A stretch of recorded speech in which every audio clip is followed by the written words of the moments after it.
तीन कविताएं हैं, उसमें से पहली कविता है सन्नाटा, जो कि भवानी प्रसाद मिश्र जी की है, और दूसरी कविता का टाइटल है माझी का पुल, जो कि केदारनाथ सिंह जी की है, और तीसरी कविता है मोची राम, जो कि धुमिल जी की है, और एक कहानी है the coffin is too big to hold, यानी बड़ा काफी छोटी कप। और इसके राइटर हैं सिंगापुर के जाने माने राइटर हैं को पाओ, जो अब नहीं रहे, लेकिन बहुत बड़े राइटर थे, और ये कहानी उनकी बहुत बड़ी कहानी में से एक कहानी है। तो मैं आपके सामने पेश करता हूँ।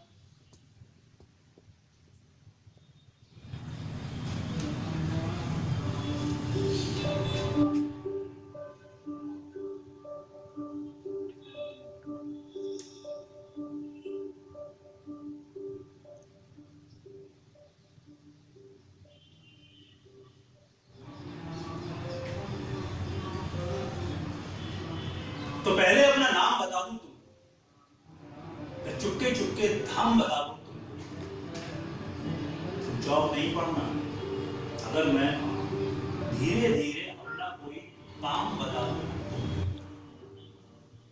कुछ लोग भ्रांतिवश मुझे शांति कहते हैं, निस्तब्ध बताते हैं, कुछ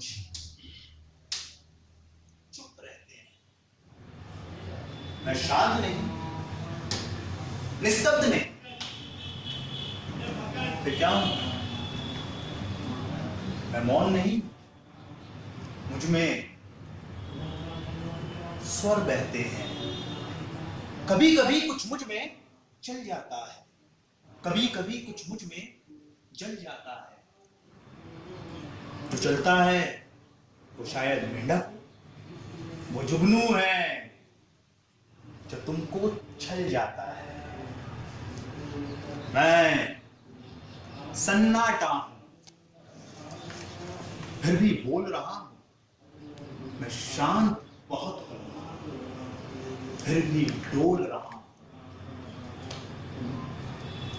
ये सरसर, ये खड़खड़ सब मेरी है ये रहस्य, मैं इसको खोल रहा हूं। मैं रहता हूं सूने में, ऐसा सूना जहां घास उगा होता है ऊना, और कुछ झाड़ पीपल के, इमली के, जो अंधकार को और कर देती है धुआं। तुम देख रहे हो जहां खड़ा हूं, तुम देख रहे हो जहां पड़ा हूं। मैं ऐसे ही खंडहर चुनता फिरता हूं, मैं ऐसी ही जगहों पर पला पड़ा हूं। हाँ, यहां दीवारों के ऊपर, नीचे तलघर में, समतल पर या ऊपर, कुछ जनश्रुतियों का पहरा यहां लगा है, जो मुझे और भयानक कर देती हैं। तुम डरो नहीं, डर वैसे कहां नहीं, पर खास बात डर की कुछ यहां नहीं, बस केवल एक बात है, और वो ऐसी है कि कुछ लोग यहां थे, अब वो यहां नहीं। बहुत दिन हुए, यहां एक थी रानी, इतिहास बताता उसकी नहीं कहानी। वो एक पागल पर जान दिए थे, कि बस एक उसकी यही नादानी। ये घाट नदी का जो टूट गया है, ये घाट नदी का जो फूट गया है, वो यहाँ रोज रोज आता और गाता, अब उसका यहाँ आना छूट गया। शाम ढले रानी खिड़की पर आती थी, पागल के गीतों को दोहराती, फिर पागल आता और बजाता बंसी, रानी छुप छुप कर उसकी बंसी पर आती। एक दिन राजा ने ये सब कुछ देखा, खिंच गई उसके हृदय पे दुख की रेखा। वो भरा क्रोध में आया और उसने मांगा रानी से उन सब सांझों का लेखा जोखा। रानी बोली, पागल को जरा बुला दो,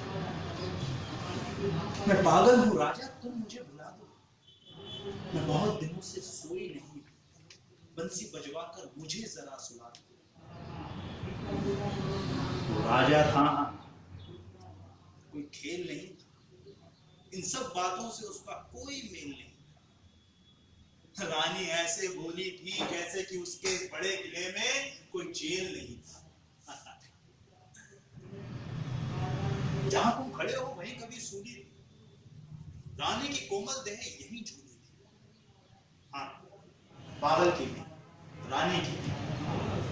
राजा हंसकर बोला था, रानी तू भूली थी। मगर उसके बाद राजा ने कभी चैन नहीं जाना। हर तरफ पूछता था पागल का गाना। और बीच बीच में, राजा तुम भूले थे। हंसकर सुन पड़ता था रानी का गाना। और दिन बीते, राजा भी बीते, रह गए किले के कमरे कमरे रीते रीते। फिर मैं आया, मेरे कुछ साथी आए। अब हम लोग मिलकर करते हैं यहां मंच।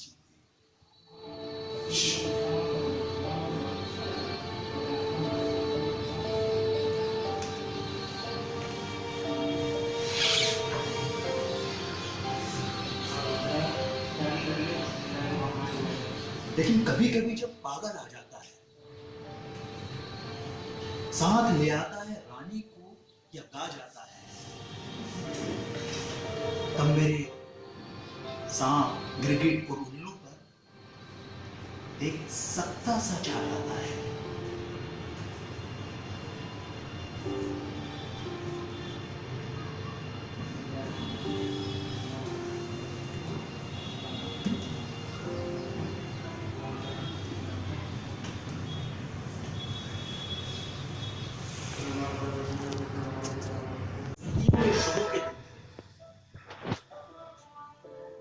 जब पूरब के आसमान में सारसों के झुंड की तरह डैने पसारे हुए धीरे धीरे उड़ता है माझी का फूल। वो कब बना था कोई नहीं जानता। किसने बनाया था माझी का पुल, ये सवाल मेरे बस्ती के लोगों को आज भी परेशान करता है। तुम्हारे जन्म से पहले, कहती थी दादी, जब दिन में रात हुई थी उससे भी पहले। कहता है गांव का बूढ़ा चौकीदार। क्या ये सच नहीं है कि एक दिन इसी तरह किनारे की रेती पर पड़ा हुआ मिला था माझी का? बंसी मल्लाह की आंखें पूछती, लाल मोहर हल चलाता है और ऐसी वक्त पर जब उसे कहने की जरूरत महसूस होती है तो बैलों के सींगों के बीच से दिख जाता है माझी का झपसी की भेड़। उसने बारह देखा है। हाँ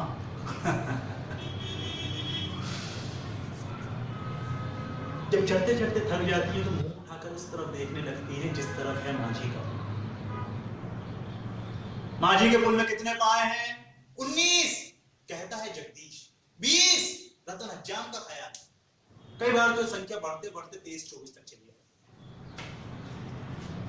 क्या दिन के बाद रात में कम हो जाते हैं या फिर सुबह सुबह बढ़ जाते हैं माझी के पुल के बाद? माझी के पुल में कितनी ईंटें हैं, कितने अरब बालू के कण हैं, कितने खच्चर, कितनी बैलगाड़ियां, कितनी आंखें, कितने हाथ झोंक दिए गए हैं माझी के पुल में। मेरी बस्ती के लोगों के पास इसका कोई सच तो यह है कि वो तो सिर्फ इतना जानते हैं कि दोपहरी की धूप में पके हुए ज्वार के खेत की तरह लगता है माझी का। अगर पुल क्या होता है, आदमी को अपनी तरफ क्यों खींचता है?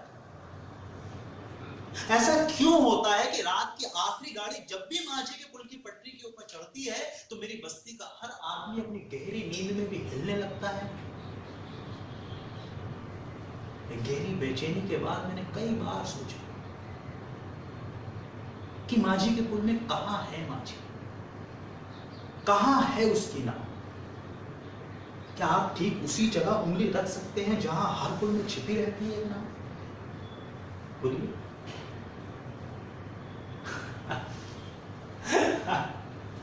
मछलियां अपनी भाषा में क्या कहती होंगी पुल को? नहीं, सुरसुर घड़ियाल क्या सोचते होंगे पुल के बारे में?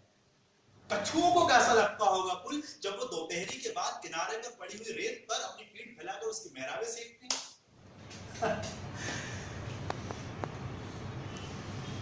लेकिन मैं जानता हूं कि मेरी बस्ती के लोगों के लिए ये एक बहुत बड़ा आश्वासन है कि बस्ती के हर आदमी के बचपन के बहुत पहले से पूरब के आसमान में चुपचाप टंगा है माझी का पुल।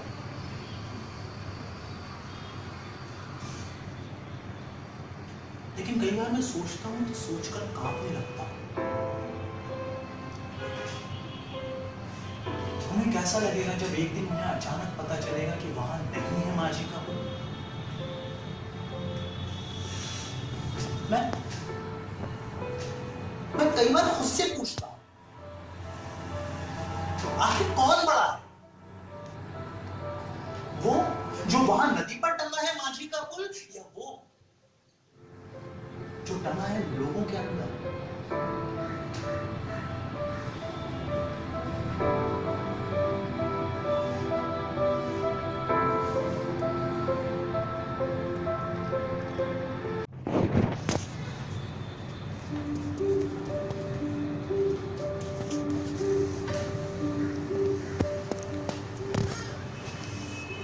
रापी से उठी हुई आंखों ने मुझे क्षण भर टटोला और फिर जैसे पतियाए हुए स्वर में वो हंसते हुए बोला, बाबूजी, सच कहूं, मेरी निगाह में ना कोई छोटा है ना कोई बड़ा, बस हर आदमी एक जोड़ी जूता है जो मरम्मत के लिए मेरे सामने खड़ा है। और असल बात तो यह है कि वो चाहे जो है, जैसा है, जहां कहीं है, आजकल कोई भी आदमी जूते के नाम से बाहर नहीं है। लेकिन फिर भी मुझे ख्याल रहता है कि पेशेवर हाथों और फटे हुए जूतों के बीच कहीं ना कहीं एक अदद आदमी है जिस पर टांके पड़ते हैं, जो जूते से बाहर झांकती उंगली की चोट छाती पर हथौड़े की तरह सहता है। यहाँ तरह तरह के जूते आते हैं, आदमी की अलग अलग नौइयत बताते हैं, सबकी अपनी अपनी भाषा है, अपनी अपनी शैली है। मसलन एक जूता है। जूता क्या है? चकतियों की थैली है जिसे एक आदमी पहनता है, जिसे चेचक ने चुग लिया है। उस पर उम्मीद की तरह देती हुई एक हंसी है, जैसे टेलीफोन के खंभे पर कोई पतंग हंसी है और खड़खड़ा रही है। बाबूजी, इस पर पैसा क्यों फूंकते हो? मैं कहना चाहता हूं, मगर मेरी आवाज लड़खड़ा रही है। तभी मेरे भीतर से आवाज आती है कि कैसे आदमी हो, अपनी जाति पर थूकते हो।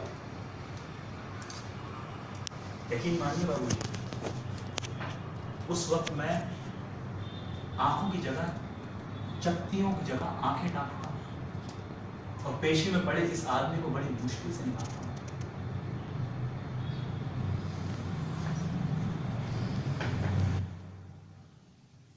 अरे, एक जूता और है जिसे एक आदमी पैरों में नाद कर सैर को निकलता है।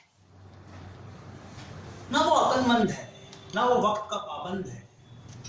उसकी आंखों में लालच है, हाथों में घड़ी है, जाना कहीं नहीं है मगर चेहरे पे बड़ी हड़बड़ी है। वो बनिया है या कोई बिसाती है, मगर रौब ऐसा है जैसे डॉलर का नाती है। इसे बांटो, उसे काटो, यहाँ ठोको, वहां पीटो, किस्सा दो किस्सा, जूते को ऐसा चमकाओ कि आए ना माफिल बनाओ। बड़ी गर्मी है।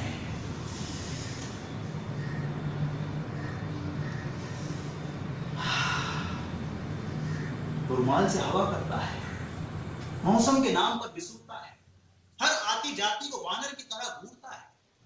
गर्ज ये कि घंटा भर हटवाता है और नामा देते वक्त साफ नट जाता है। शरीफों को लूटता, वो गुर्राता है और चंद सिक्के फेंक कर आगे बढ़ जाता है, मगर अचानक चीयों पर उछलता है और पट्टी पर चढ़ जाता है। जब चोट पेशी पे पड़ती है ना, तो एक चोर की कहीं दबी रह जाती है, जो मौका पाकर उभरती है और सीधा उंगली में चुभती है। लेकिन इसका मतलब ये नहीं है कि मुझे कोई गलत फहमी है। मुझे फिर भी ख्याल रहता है कि पेशेवर हाथों और फटे हुए जूतों के बीच कहीं ना कहीं एक अदद आदमी है जिस पर टांके पड़ते हैं, जो जूते से बाहर झांकती उंगली की चोट छाती पर हथौड़े की तरह सहता है।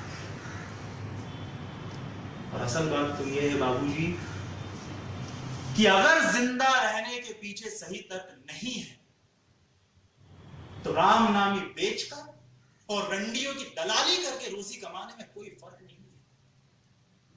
यही वो जगह है जहां हर आदमी अपने पेशे से छूटकर भीड़ का एक तमकता हुआ हिस्सा बन जाता है। सभी की तरह भाषा उसे काटती है, मौसम उसे सताता है। अब आप पतझड़ को ले लीजिए, जो दिन को ताक की तरह तानता है, पेड़ पर हजारों लाल लाल पत्तों के सुख तलों को धूप में सींचने के लिए लटकाता है। सच कहूं बाबूजी, उस वक्त राखी की मूठ को हाथ में पकड़ना मुश्किल हो जाता है। आंख कहीं जाती है, हाथ कहीं जाता है, मन किसी झुंझलाए हुए बच्चे सा काम कराने से बार बार इनकार करता है। ऐसा लगता है कि चमड़े की शराफत के पीछे कोई जंगल है जो आदमी पर पेड़ से वार करता है। लेकिन ये चौंकने की नहीं, सोचने की बात है। मगर वो जो जिंदगी को किताबों से नापते हैं, जो असलियत और अनुभव के बीच खून के किसी तमजाद मौके पर कायर हैं, वो तो बड़ी आसानी से कह देंगे यार तू तो मुझे नहीं, तू तो शायर है। लेकिन वो एक दिलचस्प गलतफहमी का शिकार है, जो ये समझते हैं कि पेशा एक जाति है और भाषा पर आदमी का नहीं जाति का अधिकार है। जबकि असलियत यह है कि सच्चाई सबसे होकर गुजरती है, आग सबको जलाती है। कुछ हैं जिन्हें शब्द मिल चुके हैं, कुछ हैं जो अक्षरों के आगे आज भी अंधे हैं, जो हर अन्याय को चुपचाप सहते हैं और पेट की आग से डरते हैं। लेकिन मैं जानता हूं कि इनकार से भरी हुई एक चीख और एक समझदार चुप, दोनों का मतलब एक है। भविष्य गढ़ने में चुप और चीख दोनों अपनी अपनी तरह से एक ही किस्म से अपना अपना फर्ज अदा करते हैं।